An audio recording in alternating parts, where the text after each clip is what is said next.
Here with us now is Father Thomas Reese, a Jesuit priest and senior analyst at Religion News Service. Father, it's good to have you on this Monday. You say in your latest piece that Judge Amy Coney Barrett's religion is important but irrelevant. Explain your reasoning.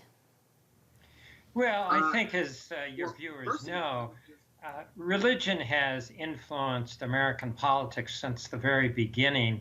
With the Declaration of Independence, where we say that all men are created equal. And religious believers have been involved in almost every movement, political movement, whether it's the abolition of slavery, the Civil War, the temperance movement, suffrage, the civil rights movement most recently.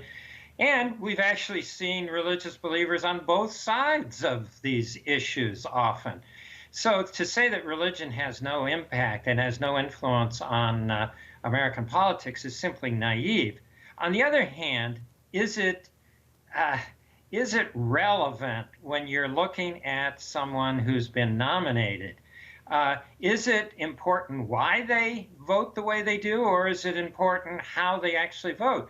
I think Schumer was smart in articulating the reasons why he is going to vote against her. He didn't mention religion. He mentioned her position on the Affordable Care Act, on Roe v. Wade, on DACA people. These are relevant issues.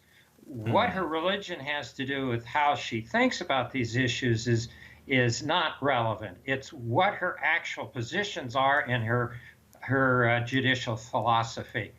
Father Reese, senators pressed Coney Barrett about her faith back during her appellate court hearing. That's when Dianne Feinstein now famously said the dogma lives loudly within you, and Senator Mazie Hirono referred to her as a Catholic judge. Father Reese, is this an example of a religious test or anti-Catholic bias? Well, I think that often Democrats don't really know how to talk about religion, and I think that was a big mistake on the part of Dianne Feinstein. I mean, for example, if you had a liberal Catholic or a progressive, a black Protestant who was nominated for the court, and they were impelled to take the positions they do because of their sense of justice, like Martin Luther King, would that be legitimate for the Republicans then to raise that as an issue, that they're being influenced by their religion? Of course not. So this is a place that Democrats should not go, especially when they're headed towards an election where Catholic swing voters are going to be a very important constituency. Mm-hmm. Black Pentecostals and other charismatic Christian leaders have come to Coney Barrett's defense. They say she has been persecuted for her faith. Then there's Joe Biden, who's also Catholic. He has been silent on this. Do you think he should also speak up about all of this?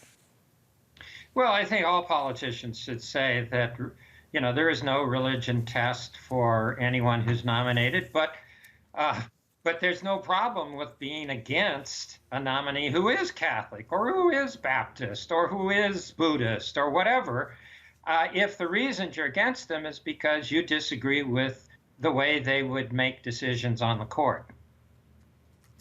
All right, Father Thomas Reese, thank you so much for being with us today.